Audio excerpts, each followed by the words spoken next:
Assalamualaikum warahmatullahi wabarakatuh. Waalaikumsalam. Bismillahirrahmanirrahim. Alhamdulillahi rabbil alamin. Allahumma salli ala sayyidina Muhammadin. Al-Fatih lima uliq wal khatim lima sabaq. Nasirul haqqi bil haqq wal hadi ila siratikal mustaqim wa ala alihi wa sahbihi haqqa qadrihi wa miqdarihi al-azim. Amma ba'du. Qala rabbi shrah li sadri wa yassir li amri wahlul 'uqdatam min lisani yafqahu qawli. Allahumma aftah 'alaina futuhal 'arifina bihikmatik wanshurna rahmatak wa dzakirna ma nasina ya dzal jalali wal ikram. Rabbi zidni ilma. Amin ya rabbal alamin. Yang saya banggakan ya, seluruh teman-teman ITMI Bondowoso maupun yang di luar Bondowoso, hafizakumullah jami'an. Semoga Allah selalu menjaga kita, selalu menjaga seluruh teman-teman ITMI yang ada di Bondowoso maupun di luar Bondowoso. Alhamdulillah malam hari ini kita bisa bertemu lagi ya secara online. Sebetulnya pertemuan ini dilaksanakan malam Rabu kemarin. Cuman saya pribadi itu belum bisa karena ada beberapa hal yang tidak bisa ditinggalkan ya. Jadi kita tunda malam hari ini. Ini semoga tidak mengurangi semangat teman-teman dalam mengkaji kitab Safinatun Najah. Sebelum dimulai, biar lebih berkah ya, kita buka dengan pembacaan Al-Fatihah. Kita khususkan ya, untuk kedua orang tua kita, untuk kita semua. Semoga selalu berbahagia, disehatkan, diberikan rezeki yang lancar, diberikan semangat ya, semangat yang tinggi untuk selalu belajar ilmu-ilmunya Allah. Ala hadhihi niyah wa ala kulli niyatin salihah. Ala ma nawa salafun salih. Al-Fatihah.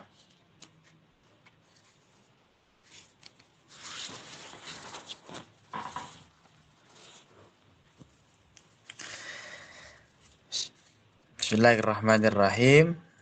Malam ini ya, insya Allah kita membahas mengenai tentang waktu-waktu atau beberapa waktu yang diharamkan melaksanakan sholat. Di bulan kemarin itu kan kita sudah belajar itu mengenai tentang rukun-rukun sholat, kemudian anggota-anggota sujud, bahkan tasdid itu juga dibahas oleh pengarang kitab ini ya. Tasdidnya Al-Fatihah ada berapa, huruf-hurufnya Al-Fatihah ada berapa, tasdidnya tahiyat dan lain sebagainya. Selesai ya. Bagaimana kemudian tata cara sholat sudah selesai. Nah, malam hari ini yang hendak kita bahas adalah waktu-waktu yang diharamkan melaksanakan sholat. Jadi nanti ada beberapa waktu yang kalau kita sholat itu bukan malah mendapat pahala itu, justru hukumnya adalah haram. Mari kita baca sama-sama. Qala al-musannifu rahimahullahu ta'ala wa nafa'ana bihi wa bi'ulumihi wa bi asrarihi fid dharaini amin ya rabbal alamin. Faslun fi sholatil muharramah min haitsul waqtu wal fi'lu. Faslun adalah sebuah fasal. Tahrumus sholatu allati laisa laha sababun mutaqaddimun wala muqarinun fi khamsati awqatin.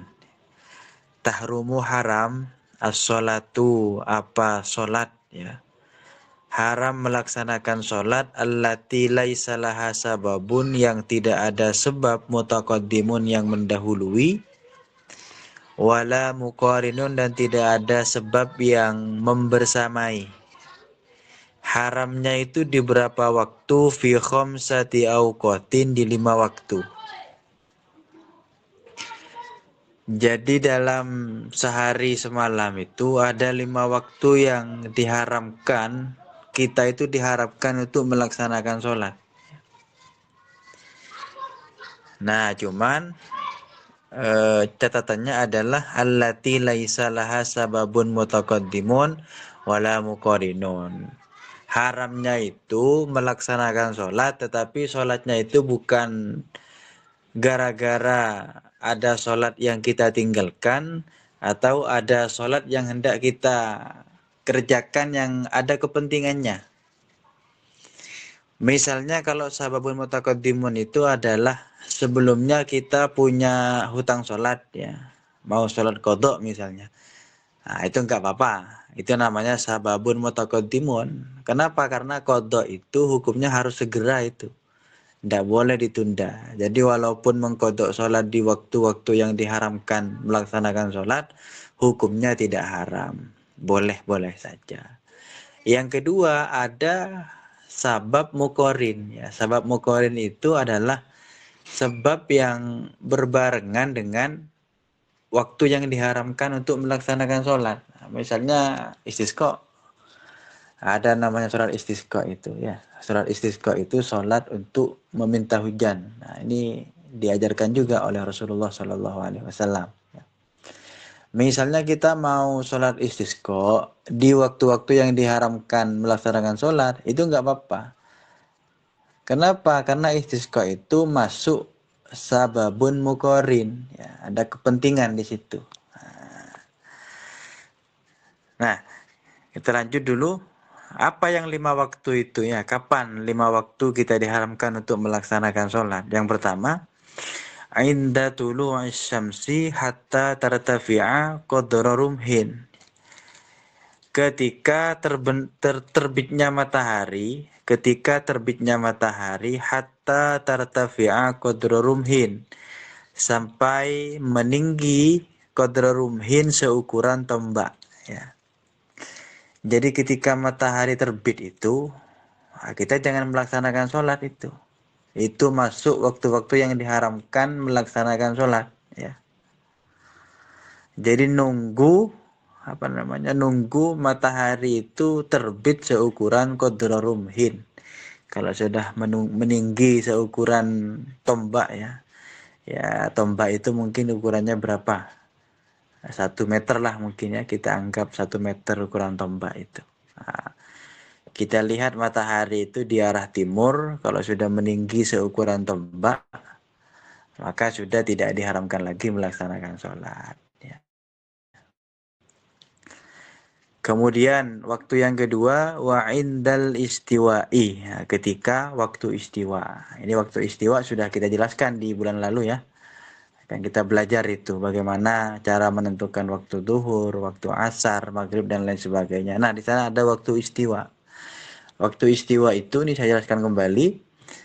Istiwa itu adalah matahari itu pas berada di tengah-tengah ya. Pas berada di tengah-tengah bumi. Jadi ketika waktu istiwa itu bayangan manusia nggak ada tuh.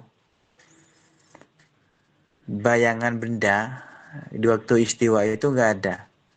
Jadi tidak ada bayangannya. Kenapa tidak ada bayangan? Karena matahari pas berada di tengah-tengah kita. Nah, itu namanya waktu istiwa. Dan waktu istiwa ini sebentar ya, sebentar ini. Lebih sebentar daripada tadi itu. Menunggu matahari setinggi tombak masih agak lama itu. Nah, kalau ini sebentar sekali waktu istiwa ya. Bahkan ada yang mengatakan hanya 1 detik saja. Sangat sebentar itu. Karena lebih sedetik itu bayangan kita mulai ada itu. Nah, ini waktu istiwa bayangan kita betul-betul nggak ada. Nah, di saat itu diharamkan untuk melaksanakan sholat ya. Fi ghairi yaumil jum'ati hatta tazula ya. Fi ghairi yaumil jum'ati sampai selain ya. Selain hari Jumat. Hatta tazula sampai tergelincir matahari, sampai bergeser matahari itu ke arah barat. Jadi kalau pas masih di tengah itu haram itu melaksanakan sholat. Nah, jadi boleh melaksanakan sholat nanti ketika sudah bergeser sedikit ya ke arah barat. Itu yang kedua ya. Kemudian yang ketiga wa indal isfirari. Wa indal isfirari, dan ketika menguningnya matahari. Matahari sudah menguning. Hatta taghruba, sampai terbenam. Ini kan bisa terlihat ketika sudah sore hari hampir maghrib. Itu kan keadaan langit sudah mulai menguning ya. Menguning-menguning agak oranye gitu. Hatta taghruba, sampai terbenamnya matahari. Ini hampir-hampir maghrib ya. Itu jangan melaksanakan sholat sunnah ya. Kecuali tadi ya, kita mau melaksanakan sholat qadha, nggak apa-apa itu. Atau ada sabab mukorin ya, itu nggak apa-apa. Tapi kalau sholat-sholat yang lain ya, misalnya sholat tahiyatul masjid atau apa misalnya, itu haram ya, jangan.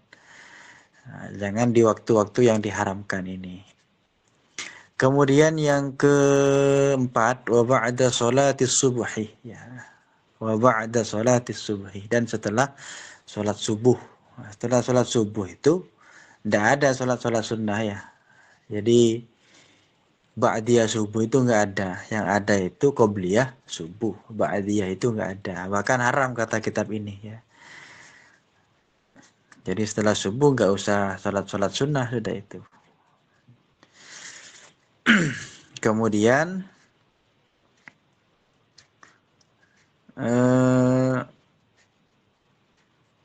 yang nomor 5 ya. Setelah subuh hatta tatlu asyamsu, sampai terbitnya matahari. Hatta tatlu asyamsu, sampai terbitnya matahari. Kemudian wa ba'da sholatil asri, dan setelah sholat asar hatta taghruba, sampai terbenamnya matahari. Setelah sholat asar, itu juga haram itu melaksanakan sholatnya. Jadi nggak ada ceritanya ba'diyah asar itu. Yang ada qobliyah asar. Kalau asar itu sholat qobliyah. Kalau maghrib, makanya nggak ada itu. Qobliyah maghrib nggak ada. Yang ada itu ba'diyah. Kenapa qobliyah maghrib nggak ada ya? Karena itu khawatir masuk waktu yang diharamkan itu. Yang diharamkan melaksanakan sholat. Seperti itu. Jadi adanya ba'diyah maghrib. Kalau isya itu dua ya. Ada qobliyah, ada ba'diyah. Zuhur juga ada dua itu. Ada apa namanya? Qobliyah zuhur, ba'diyah zuhur. Kalau asar hanya qobliyah saja, ba'diyahnya nggak ada. Nah itu, ini 5 waktu yang diharamkan untuk melaksanakan sholat. Yang perlu teman-teman ketahui, keharaman ini ya, itu tidak berlaku di Mekah dengan Madinah ya. Jadi kalau untuk Mekah dengan Madinah itu boleh-boleh semua itu. Jadi gak ada yang diharamkan. Jadi dapat privilege khusus ya di daerah Mekah dengan daerah Madinah. Kalau selain Mekah dengan Madinah diharamkan itu ya, diharamkan. Jadi kalau teman-teman ditakdir nanti umroh misalnya, atau ada yang sudah umroh ini teman-teman ini. Jadi gak perlu memperhatikan kapan sih waktu yang diharamkan untuk melaksanakan sholat, gak perlu ya. Kapanpun, yang penting lokasinya ada di Mekah dan di Madinah, itu tidak diharamkan untuk melaksanakan sholat. Nah, kalau kita karena tidak di Mekah Madinah, kita ada di Indonesia ya. Jadi perlu diperhatikan ini 5 waktu yang tadi sudah kita bahas itu. Nah, nanti kalau belum ada beberapa hal yang kurang difaham, nanti bisa kita diskusikan ya. Kita lanjut ini ke fasal setelahnya. Bismillahirrahmanirrahim. Faslun saktatus sholati sittatun.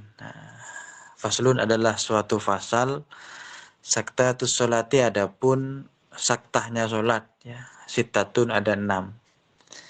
Saktah itu mungkin teman-teman sudah ada yang pernah tahsin Al-Quran ya.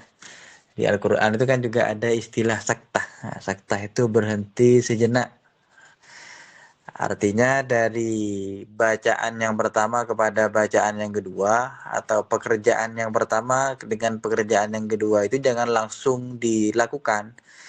Diam dulu sejenak baru melakukan pekerjaan yang selanjutnya. saktah itu, berhenti sejenak ya, baru dilanjutkan. Nah, dalam sholat itu kan banyak tuh rukun-rukun dari mulai takbir sampai nanti salam. Itu ada 6 saktah. Nah, jadi yang 6 ini perlu diperhatikan juga sama teman-teman ya. Jadi habisnya melaksanakan rukun yang pertama, jangan langsung melaksanakan rukun yang kedua. Nah, diam dulu. Kalau nanti masuk yang 6 hal ini. Yang pertama, baina takbiratil ihrami wa du'ail iftitah ya. Di antara takbiratul ihram dengan doa iftitah. Jadi kita takbir itu, takbir yang pertama Allahu Akbar ya. Nah, dari Allahu Akbar itu jangan langsung Allahu Akbar kabira walhamdulillahi katsira ya. Allahu Akbar kabira walhamdulillahi katsira. Jangan begitu. Diam dulu sejenak ya. Allahu Akbar saktah. Diam ya. Baru baca itu. Allahu Akbar kabira walhamdulillahi katsira wa subhanallahi bukratan wa asila. Baru baca iftitahnya. Ini yang pertama. Kalau ada yang tanya apa hukumnya saktah yang 6 ini Ustaz misalnya. Ini hukumnya sunnah ya. Jadi tidak haram ya, sunnah aja. Jadi kalau kita tinggalkan nggak apa-apa sebenarnya. Cuman yang paling afdol, yang paling baik ya, harus saktah dulu. Jadi jangan langsung ya. Itu yang pertama. Jadi ketika takbiratul ihram, antara takbiratul ihram dengan membaca doa iftitah. Kemudian yang kedua, wa baina du'ail iftitahi wa ta'awudi ya.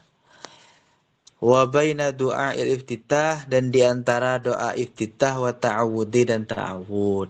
Nah, jadi ta'awud itu kan dibaca sebelum Al-Fatihah ya. Inni wajjahtu wajhiya lilladzi fataras sama sampai terakhir itu. Nah, diam dulu baru membaca ta'awud. Jadi jangan digabung dengan ta'awudnya itu, harus saktah dulu. Nah, jadi iftitahnya selesai baru a'udzubillahi minasyaitonir rajim ya. Bismillahirrahmanirrahim. Nah, kalau kebetulan kita mau baca ta'awud ya. Kalau tidak baca ta'awud gimana misalnya? Langsung Fatihah. Ya sama, tetap harus saktah juga ya.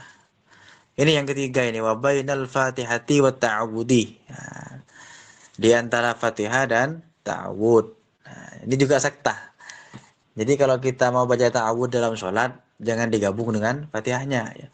A'udzubillahi minasyaitonir rajim. Bismillahirrahmanirrahim. A'udzubillahi minasyaitonir rajim. Bismillahirrahmanirrahim. Jangan digabung ya. Harus saktah dulu. A'udzubillahi minasyaitonir rajim. Diam itu. Baru baca Bismillahirrahmanirrahim. Nah, gitu ya. Kemudian selanjutnya wa baina akhiril Fatihati wa amin ya. Nah, ini antara terakhir surat Al-Fatihah dengan amin itu juga ada saktah. Waladdallin. Jangan langsung linnya belum selesai langsung amin ya. Amin jangan. Saktah dulu. Waladdallin. Diam dulu. Amin. Nah, gitu. Ini bukan hanya sholat bersama ya, tetapi sholat sendiri juga dipakai ini ya, saktah ya. Lebih-lebih sholat sendiri ya. Kemudian selanjutnya yang terakhir ya, yang nomor 6, wa baina amin usurah. Nah, ketika membaca amin dan selanjutnya membaca surat-surat Al-Qur'an. Nah, itu juga harus ada saktah ya. Amin. Nah, ini perlu diperhatikan juga, terutama yang jadi imam ya. Yang jadi imam itu kadang aminnya belum selesai, imam sudah mulai itu baca surat. Nah, ya afdol tunggu dulu ya. Amin bersama-sama ya. Imamnya bilang amin, makmumnya juga bilang amin. Kalau sudah selesai aminnya baru membaca surat ya. Bismillahirrahmanirrahim. Saktah dulu, diam. Baru baca surat ya. Bismillahirrahmanirrahim. Tabarakalladzi biyadihil mulku wa huwa ala kulli gitu ya. Ini namanya saktah yang ada di dalam sholat. Itu letaknya ada 6 ya.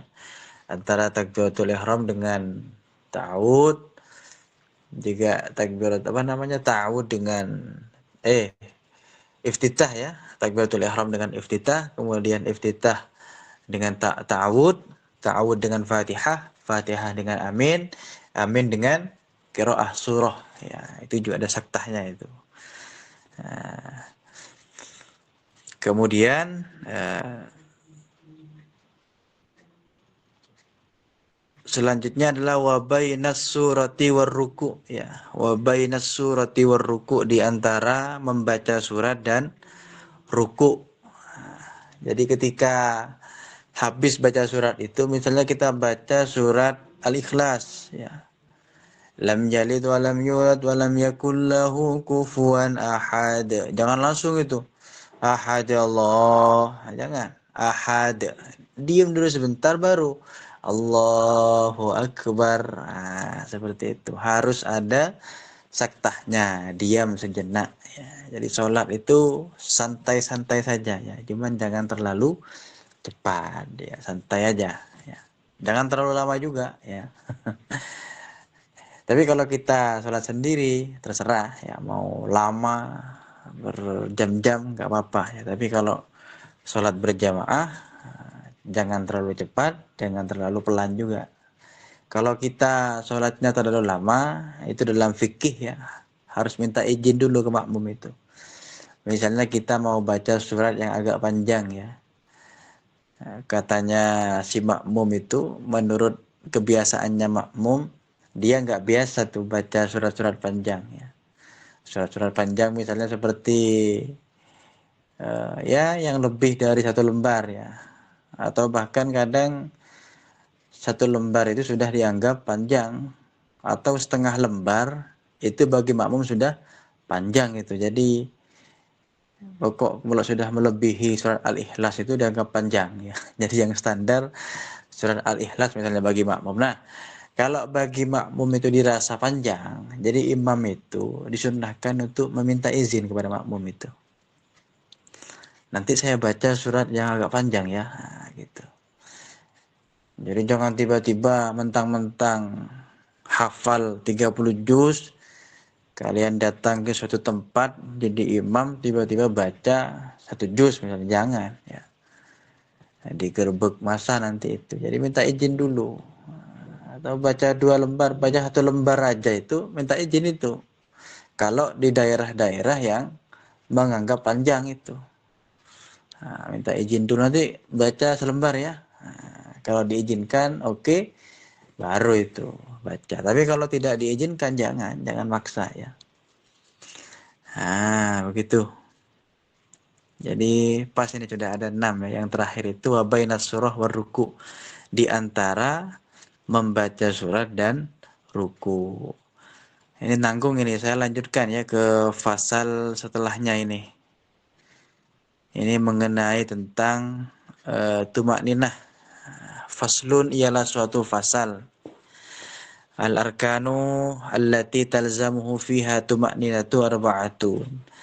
Ini sebenarnya mengulang lagi ya, mengulang dari kita bahas dulu itu rukun-rukun sholat. Ini hanya mempertegas saja bahwa dalam sholat itu ada berapa tumakninah. Nah, tumakninah itu sama ya, mirip dengan saktah.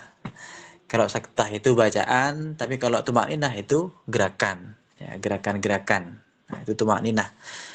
Jadi tumakninah itu berhenti sejenak untuk melanjutkan gerakan berikutnya. Nah, tapi kalau saktah berhenti sejenak dalam bacaan. Nah, seperti itu. Al-arkanu adapun rukun-rukun allati talzamu yang wajib ya, fiha di dalam rukun itu wajib at-tumakninatu, apa tumakninah? Arba'atun adalah 4 ya. Ada beberapa rukun yang harus tumakninah. Yang pertama ar-ruku ya, ruku. Jadi ketika ruku itu harus tumakninah. Tumakninah itu gimana? Seukuran membaca tasbih. Tasbih yang paling pendek ya, subhanallah misalnya, atau subhanallah wa bihamdih, seukuran itu. Nah, Jadi ketika teman-teman ruku, jangan langsung i'tidal ya. Itu kayak mental itu, jangan langsung gitu ya. Ruku, tumakninah dulu, baru i'tidal ya. Seperti itu. Kemudian yang kedua wal i'tidalu. Nah, ketika i'tidal kita juga dianjurkan untuk tumakninah. Jadi setelah berdiri dari ruku itu jangan langsung sujud ya. Nah, sempurnakan dulu i'tidalnya. Makanya ketika ruku kan kita dianjurkan itu baca tasbih ya 3 kali. Subhanallah wa bihamdihi misalnya.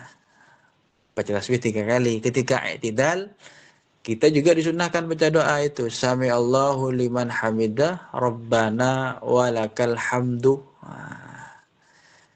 Mil'us samawati wal ardi dan lain sebagainya ya. Kenapa kok dianjurkan baca itu? Agar kita tumakninah gitu. Jadi kalau kita nggak baca itu nggak tumakninah, khawatir tidak tumakninah. Jadi bacaan-bacaan itu pada dasarnya nggak harus ya, nggak wajib gitu. Jadi cukup gerakan-gerakan aja itu sebenarnya. Ketika ruku, cukup gerakan ruku.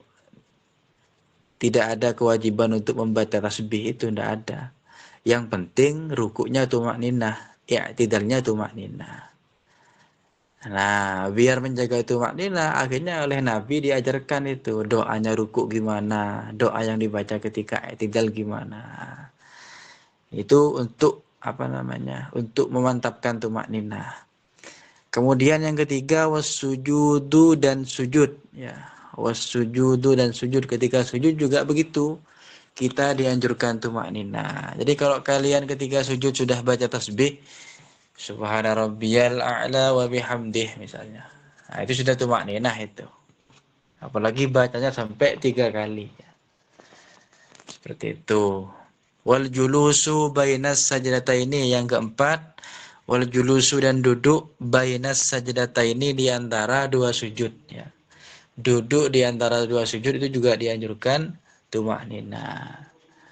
Kalau kalian baca doa Rabbi ufirli warhamni warfa'ni warzuqni wajiburni wahdini wa'afini misalnya, duduk di antara 2 sujud itu, maka sudah tumakninah itu, karena lebih dari seukuran membaca subhanallah wa bihamdih itu. Nah, itu yang perlu diperhatikan ya. Jadi ada tumakninahnya. Nah, ini ada definisi tumakninah ya. At-tumakninatu hiya sukunun ba'da harakatin bihaitsu yastakirru kullu udwin mahallatan ya. Biqadri subhanallah. Tumakninah itu adalah sukunun, adalah diam, ba'da harakatin, setelah bergerak, bihaitsu yastakirru, sekiranya tetap, kullu udwin, setiap anggota, mahallatan, tempatnya. Nah, diamnya berapa lama? Biqadri subhanallah, seukuran membaca subhanallah. Itu tumakninah ya. Mungkin cukup ya untuk pembacaan kitab. Ini saya jelaskan sedikit-sedikit saja ini, biar tidak terlalu panjang lebar ya. Nanti beberapa hal yang teman-teman kurang pahami bisa didiskusikan bersama. Monggo saya serahkan kembali kepada pembawa acaranya tadi. Tafadhol, silakan.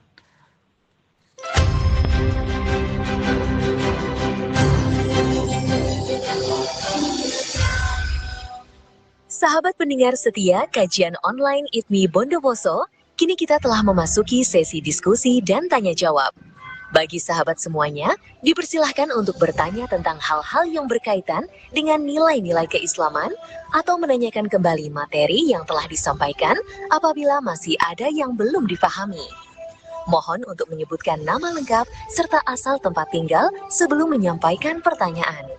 Marilah kita manfaatkan sesi diskusi ini untuk memperdalam keilmuan dan menambah wawasan keislaman kita bersama. Selamat berdiskusi, semoga membawa pencerahan, manfaat, dan keberkahan bagi kita semua.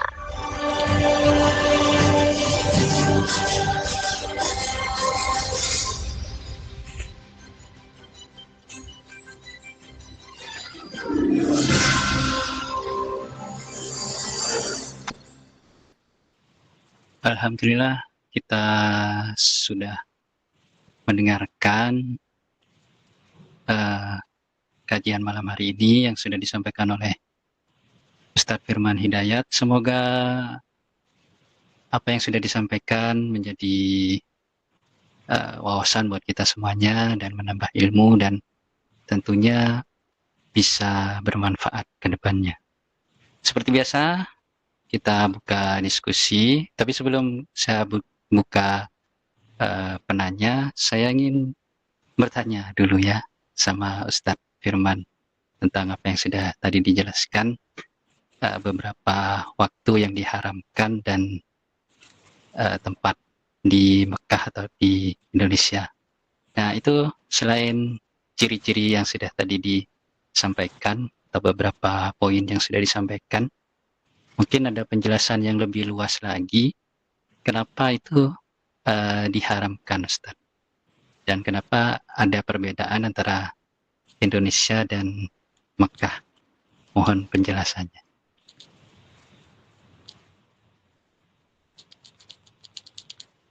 Ya, silakan Ustaz. Oh, langsung ditanggapi apa menunggu pertanyaan yang lain ini? Enggak, langsung ditanggapi saja Ustaz. Monggo. Nah, bismillahirrahmanirrahim. Ini bagus ya, tadi tidak sempat saya jelaskan itu alasannya kenapa kok haram, kenapa kok tidak ya. Nah, satu, kenapa kok ada perbedaan misalnya antara di Mekah dengan di Indonesia. Salah satu yang melatar belakangi itu adalah keistimewaan tempatnya ya. Banyak itu hadis-hadis ya, teman-teman bisa nyari itu.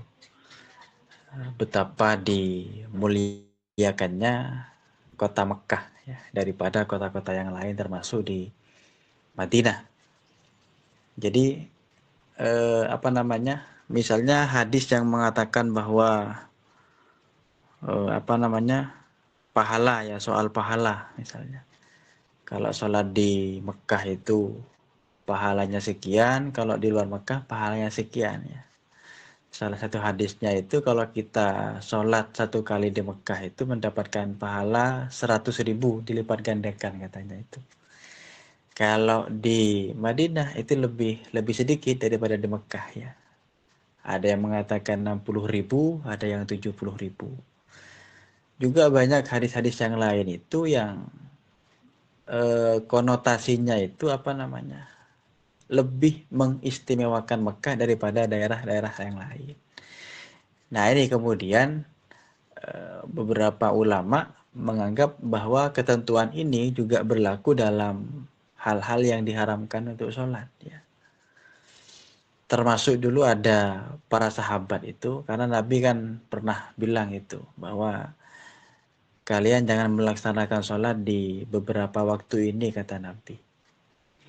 Itu ketika mengutus para sahabat pergi ke Yaman itu. Jadi ada beberapa sahabat diutus ke Yaman untuk memperluas agama Islam. Salah satu pesannya Nabi itu ya. Cuma nanti di Yaman kamu jangan sholat di beberapa waktu yang sudah saya sebutkan tadi, kata Nabi. Nah, para sahabat waktu itu pinter itu. Tidak nanya lagi, oh Nabi bilang begini hanya ketika kami diutus ke Yaman.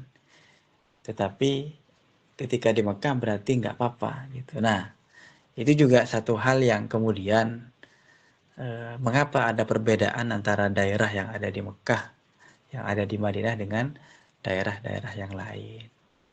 Nah, kalau ditanya kemudian kenapa kok diharamkan? Nah, ini yang tidak bisa dijawab menggunakan alasan-alasan logis ya. Jadi memang dari sononya sudah itu ya. Emang dari sononya. Jadi dalam Islam itu ada ibadah yang bisa kita nalar, ada ibadah-ibadah yang tidak bisa kita nalar itu. Misalnya ditanya kenapa zuhur 4 rakaat ya. Nggak ada alasannya itu. Ya karena emang sudah dari sononya ya, kita mematuhi apa yang Allah perintahkan, apa yang Rasulullah ajarkan. asar 4 rakaat misalnya. Waktu zuhur itu dari zuhur sampai asar, waktu asar itu dari asar sampai subuh, dari asar sampai maghrib, waktu maghrib itu dari maghrib sampai isya misalnya, waktu isya itu dari isya sampai subuh, waktu subuh kenapa kok tidak sampai zuhur misalnya, hanya sampai waktu duha saja. Nah itu nggak ada alasannya itu. Nah, itu namanya ibadah-ibadah yang tidak bisa kita nalar. Tapi ada juga ibadah-ibadah yang bisa kita nalar itu. Misalnya kenapa kok ada perintah mengqashar sholat misalnya ya. Zuhur itu awalnya 4 rakaat, tetapi ketika diqashar menjadi 2 rakaat. Kok bisa jadi 2 rakaat itu? Kenapa kok ada kewajiban qashar? Nah, ini banyak ini. Para ulama yang memberikan alasan. Karena bisa kita nalar itu. Oh ini biar tidak memberatkan. Bahkan Nabi sendiri bilang itu. Untuk meringankan ya. Termasuk kenapa ada perintah untuk menjamak sholat zuhur dengan asar ya karena biar nggak berat gitu, biar ringan. Tapi kalau ditanya kenapa di 5 waktu ini kemudian diharamkan, nah ini saya belum menemukan alasannya ya. Itu kira-kira penjelasan lebih lanjut mengenai kenapa kemudian diharamkan, kenapa di Mekah tidak ya, di Madinah juga tidak. Nah, itu tadi ya. Jadi berdasar kepada hadis-hadis yang disampaikan oleh Nabi. Itu kira-kira. Apa ini Mas Imam ini ya? Mas Wahyu. Ya, baik, terima kasih Pak Ustadz. Ya, selanjutnya mungkin ada dari teman-teman yang mau bertanya tentang hal-hal yang berkaitan dengan Islam, monggo dipersilahkan. Cek. Assalamualaikum Ya. warahmatullahi wabarakatuh. Waalaikumsalam. Alhamdulillah. Gimana kabarnya semuanya Ustadz juga Mas Wahyu? Alhamdulillah. Alhamdulillah baik. Baik. Iya, mohon izin Mas Wahyu, saya ingin bertanya ke Ustadz Firman. Monggo silakan. Ini Mas siapa ini? Saya Benny Mas. Ustadz, dari Jember Ustadz. Oh, Alhamdulillah. Saya selalu istiqomah kalau Ustadz ini hadir. Alhamdulillah. Masya Allah. Ya semoga selalu istiqomah ya. Iya, kalau Ustadz ini alhamdulillah ada saja waktu, senang saya. Ini Ustadz, saya ingin bertanya satu pertanyaan terkait dengan sholat istirahat di antara sujud dan berdiri ya Ustadz ya. Terutama kita ketika sebagai imam sholat jamaah tentunya. Tentang bacaan takbir. Karena kan bacaan takbir kan harus keras Ustadz nggih. Ya.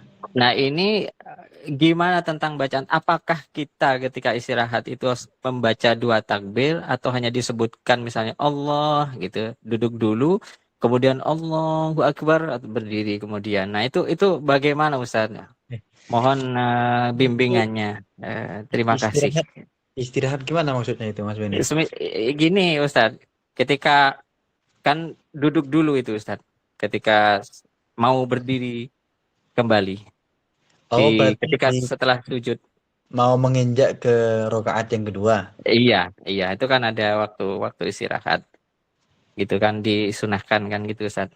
Nah itu tentang terkait dengan takbirnya itu, apakah kita membaca Allah dulu, kemudian bacaan utuhnya ketika kita perjalanan berdiri, atau bagaimana Ustadz? Itu mohon izin, mohon bimbingannya. Oh iya. Oke, terima kasih. Berarti cara baca takbirnya ya. Iya. Cara takbirnya. Nah, untuk caranya sebenarnya itu tidak ada tidak ada aturan khusus ya. Tidak ada aturan khusus. Jadi sebenarnya boleh itu kita baca sambil duduk. Jadi Allahu Akbar baru berdiri nggak apa-apa itu, tidak ada larangan. Ini pada dasarnya begitu.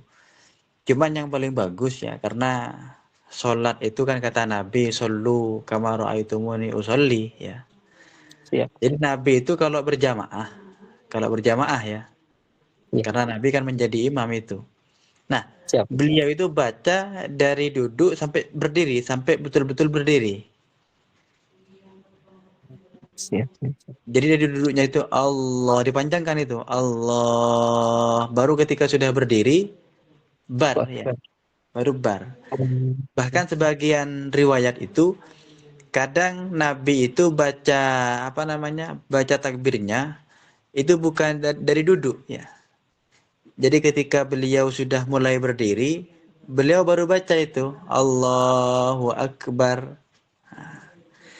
Bahkan kadang dibaca ketika beliau berdiri, ketika jadi imam itu. Jadi ketika sudah berdiri baru bilang Allahu Akbar itu. Nah, ini saya teliti itu, kok bisa begitu beliau? Ternyata ada manfaatnya ketika kita menjadi imam itu. Jadi begini, kalau imam itu baca takbirnya ketika mulai duduk sampai nanti berdiri, itu kadang makmum nyalip itu Berbarengan kan. ya Ustaz. Iya, Nyalip iya, kan. iya, siap Ustaz. Jadi Ya. mungkin Nabi itu mensiasati ya. Jadi biar makmumnya agak nyalip, jadi beliau tuh baca ketika sudah berdiri. Jadi Allahu Akbar ketika berdiri, makmumnya baru berdiri itu. Jadi tidak ada, jadi aman nanti itu. Aman makmum mendahului imam. Jadi imam itu sebenarnya harus pintar-pintar juga kita ya. Termasuk ketika mau ruku. Jadi bacanya itu jangan pas dari berdiri sampai ke ruku. Itu kadang apalagi kalau makmumnya yang CC-nya lebih cepat dari kita itu. Belum selesai takbir, makmum sudah ruku duluan kadang. Jadi biar bagus. Bacanya ketika ruku nanti ya. Ketika sudah ruku baru kita itu Allahu Akbar. Termasuk i'tidal. Sami Allah itu kita baca ketika kita sudah berdiri.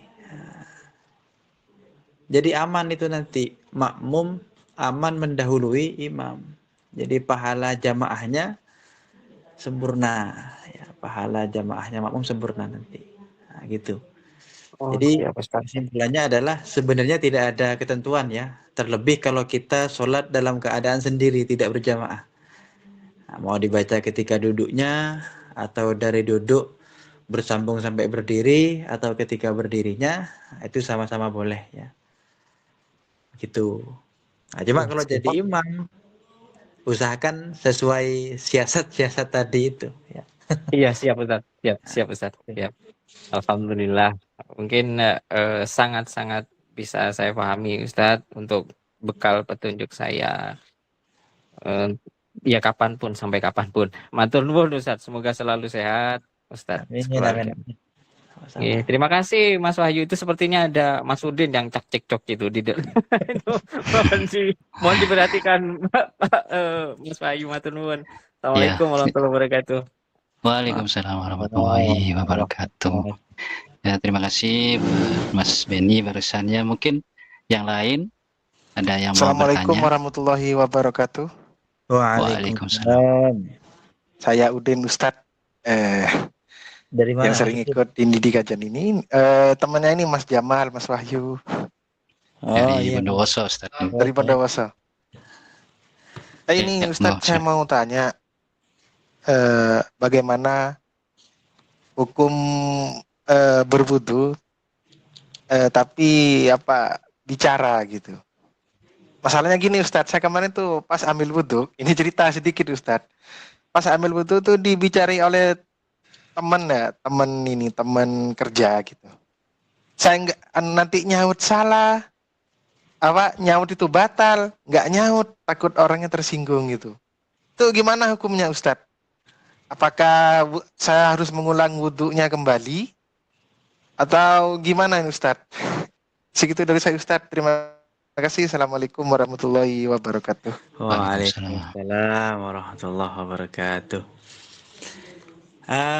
Kalau ditanya apa sih hukumnya wudhu sambil bicara misalnya ya, itu saya pernah menemukan ini.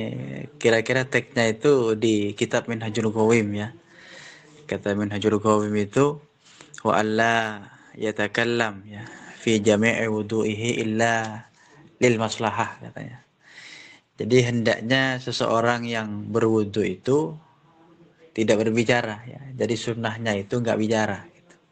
Kecuali berbicara mengenai tentang kemaslahatan itu nggak apa-apa. Gimana misalnya kalau kita berbicara ketika wudhu, ya berarti kebalikannya ya, makruh berarti itu. Jadi hukumnya makruh. Tapi kalau memang ada kepentingan atau ada kemaslahatan ya, misalnya kita melihat ada rumahnya orang terbakar, kita sedang berwudu itu. Nah, itu bilang aja ada kebakaran gitu ya. Atau ada orang sedang digigit ular misalnya ya. Umumkan itu. Atau ada orang yang sedang dicopet, kita melihat, kita sedang wudu ya.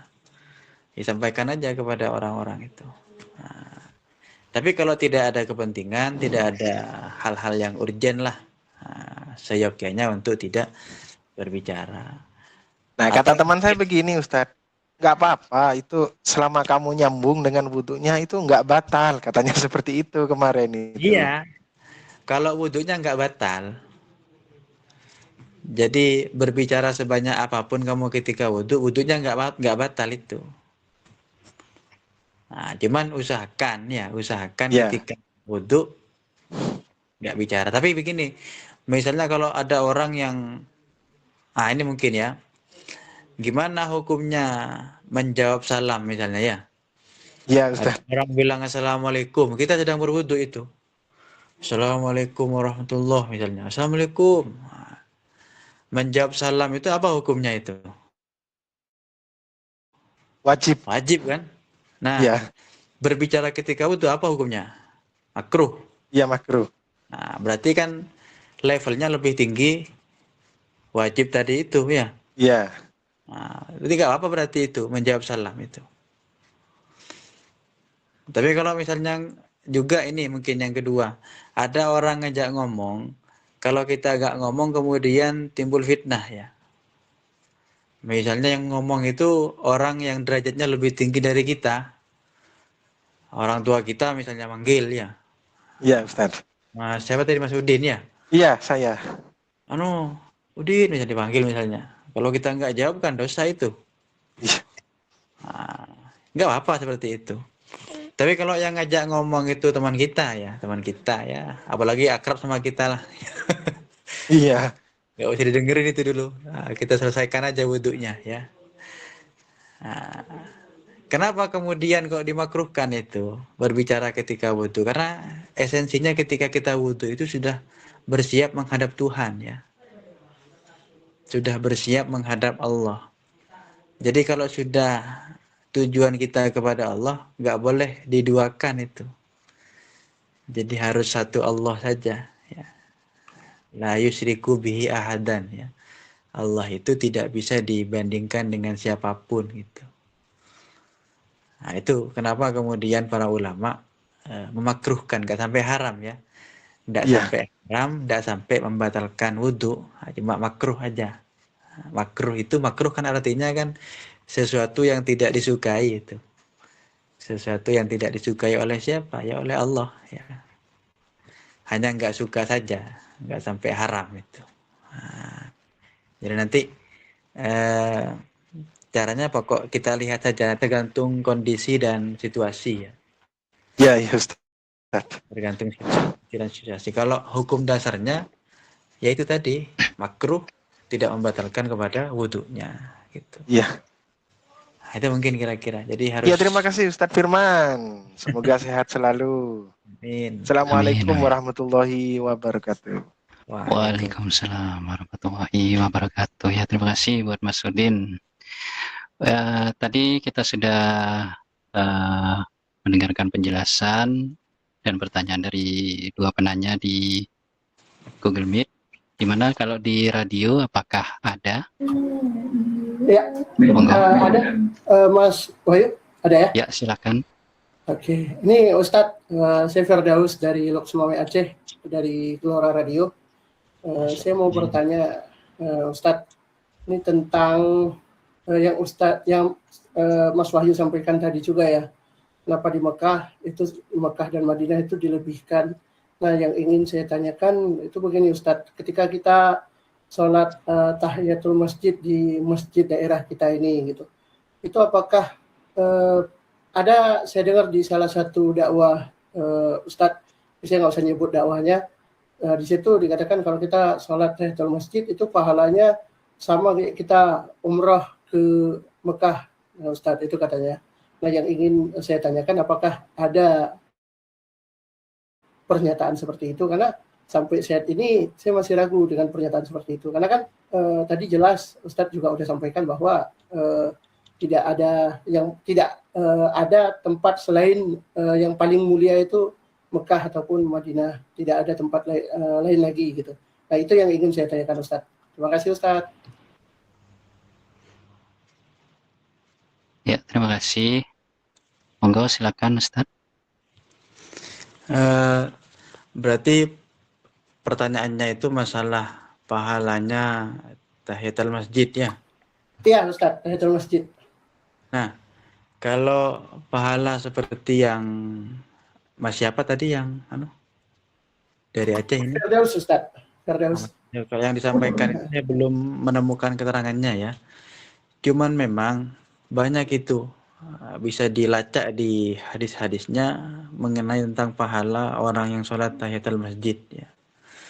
Jadi sholat tahiyatul masjid itu gampangnya adalah sholat karena menghormati masjid ya, menghormati rumah Tuhan, menghormati rumahnya Allah ya. Karena kalau kita menghormati rumahnya Allah, tentu Allah juga akan memberikan penghormatan yang lebih kepada kita ya.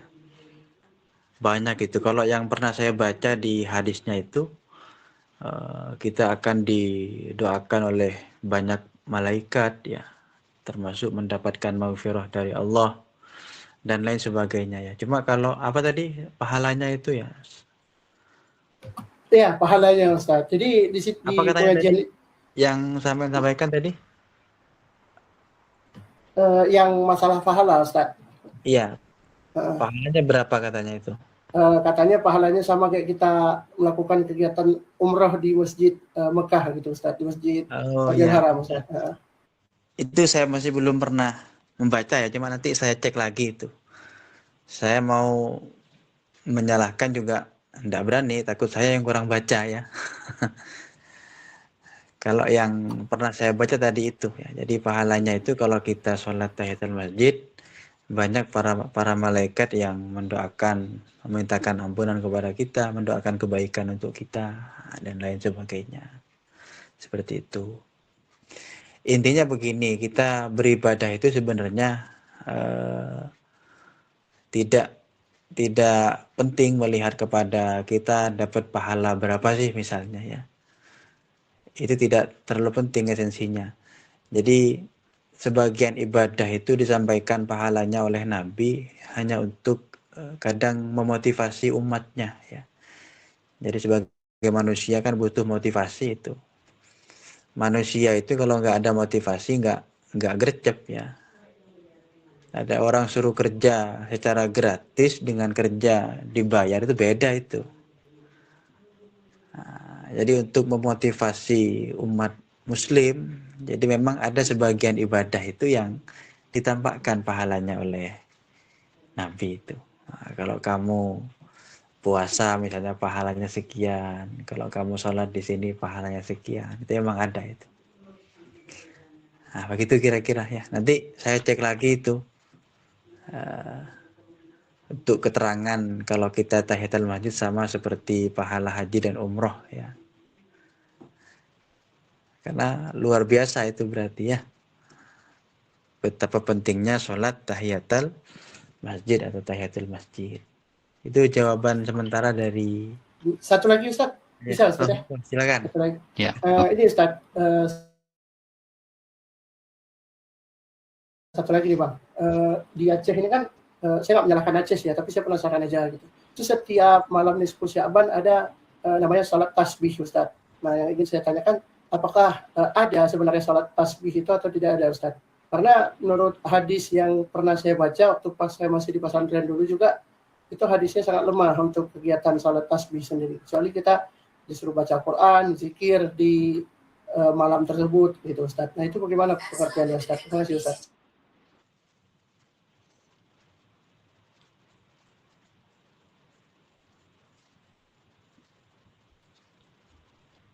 silakan. Bismillahirrahmanirrahim. Ini yang kedua mengenai tentang sholat tasbihnya ya. Iya, Jadi Ustaz. umum sebenarnya pertanyaannya itu tidak hanya di malam nisfu Sa'ban ya, tapi di malam-malam yang lain juga kan. Nah, untuk mengenai sholat tasbih ini sebenarnya betul apa yang disampaikan oleh Mas Firdaus ya.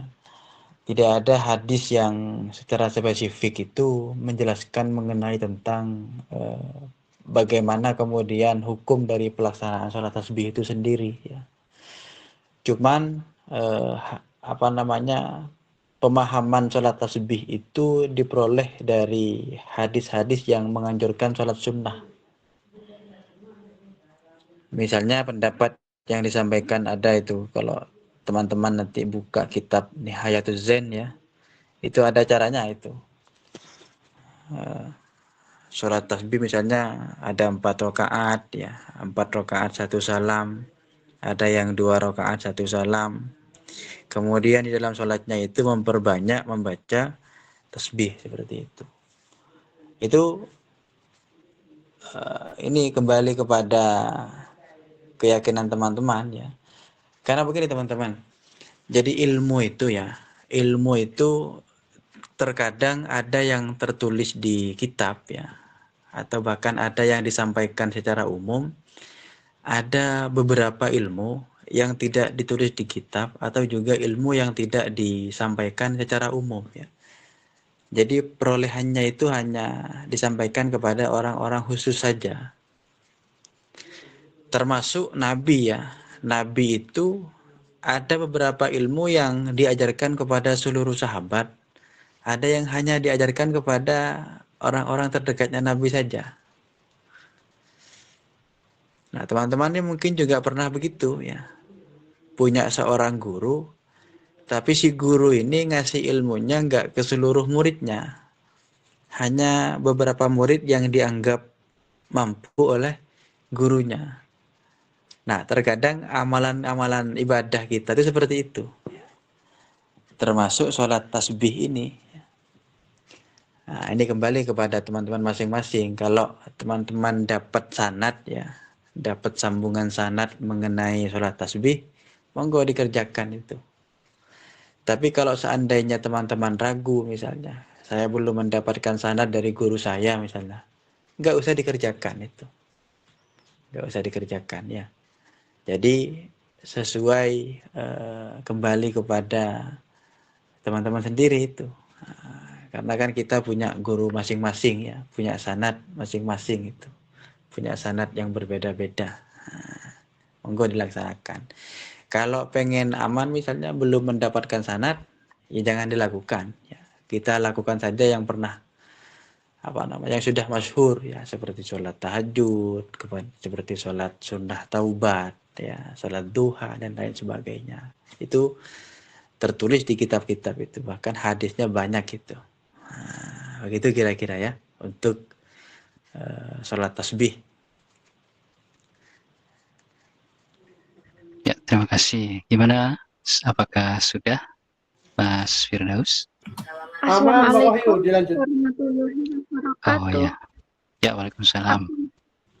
Monggo Saya mau silakan. bertanya, apakah jika sholat sunnah ba'diyah maupun qobliyah itu jika setelah membaca surat Al-Fatihah itu Ustadz, kalau membaca surat pendek itu terserah atau ada suratnya tersendiri?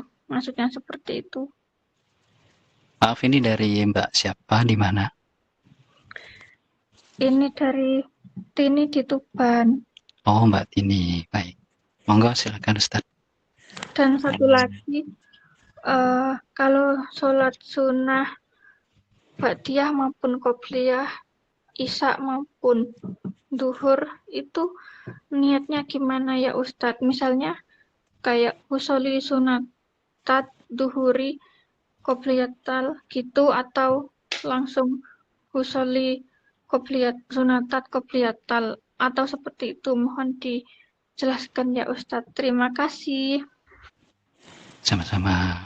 Ya, monggo silakan Ustaz. Nah, ini untuk pertanyaan yang pertama tadi ya, masalah sunnah qobliyah dengan sunnah ba'diyah.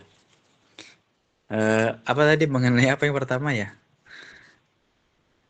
Tentang Tentang apa, Mbak Tini?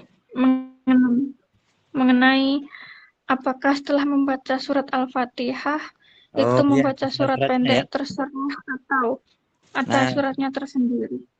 untuk suratnya itu sebenarnya bebas ya. Bebas kita mau baca yang mana. Nah, cuman ada anjuran itu dari Nabi itu. Kalau sunat qobliyah yang rakaat pertama itu disunnahkan membaca Al-Kafirun, yang kedua disunnahkan membaca Al-Ikhlas. Ada itu hadisnya ya. Cuman secara umum terserah kita mau baca surat yang manapun, ayat yang manapun bebas itu. Yang penting ukuran suratnya itu bahkan minimalnya itu hanya baca satu ayat nggak apa-apa itu. Jadi jangan sampai baca kurang dari satu ayat ya. Dari satu ayat itu sudah cukup itu. Nah, terserah yang mana, bebas ya. Mau baca 1 juz, 2 juz, bahkan sampai hatam pun juga nggak apa-apa. Silahkan. Nah, cuman saya pernah nemu hadisnya itu tadi ya. Rakaat pertama Al-Kafirun, rakaat kedua Al-Ikhlas gitu. Nah, mungkin juga banyak hadis-hadis yang lain itu. Itu untuk bacaan surat di sholat qobliyah dan ba'diyah. Kemudian yang kedua tadi mengenai tentang apa itu? Masalah apa tadi sudah bisa diulang mungkin untuk yang kedua? Ya, kalau yang kedua itu niatnya sholat qobliyah maupun ba'diyah, duhur maupun isya itu niatnya langsung usolli sunatal qobliyatan atau menyebut yang di fardu itu dulu, Ustadz. Nah, kalau untuk niat sebenarnya kita pernah belajar dulu ya. Caranya niat yang wajib seperti apa, caranya niat yang sunnah seperti apa. Nah, kalau kita mau cari yang sempurna, sebutkan semua itu. Usolli sunnatan misalnya, qobliyatad duhri ya, usolli sunnatan qobliyatad duhri, mustaqbilal kiblati lillahi ta'ala.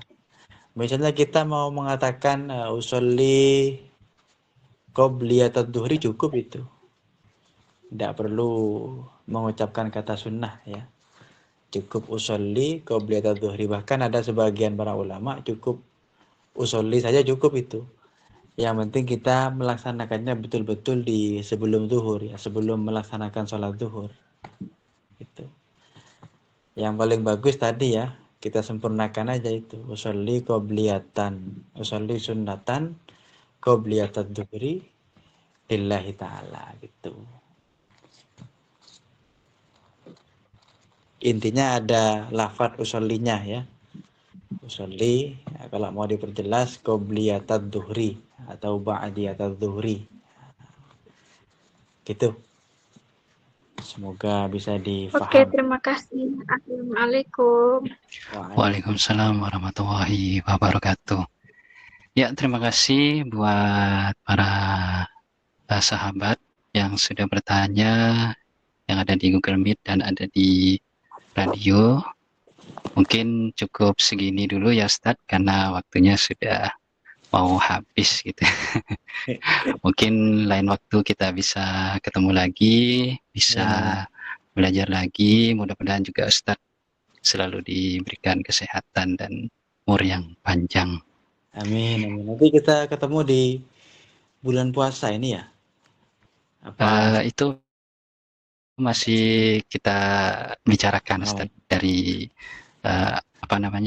dari pengurus ITMI begitu. Siap, apakah nanti ada atau enggak gitu.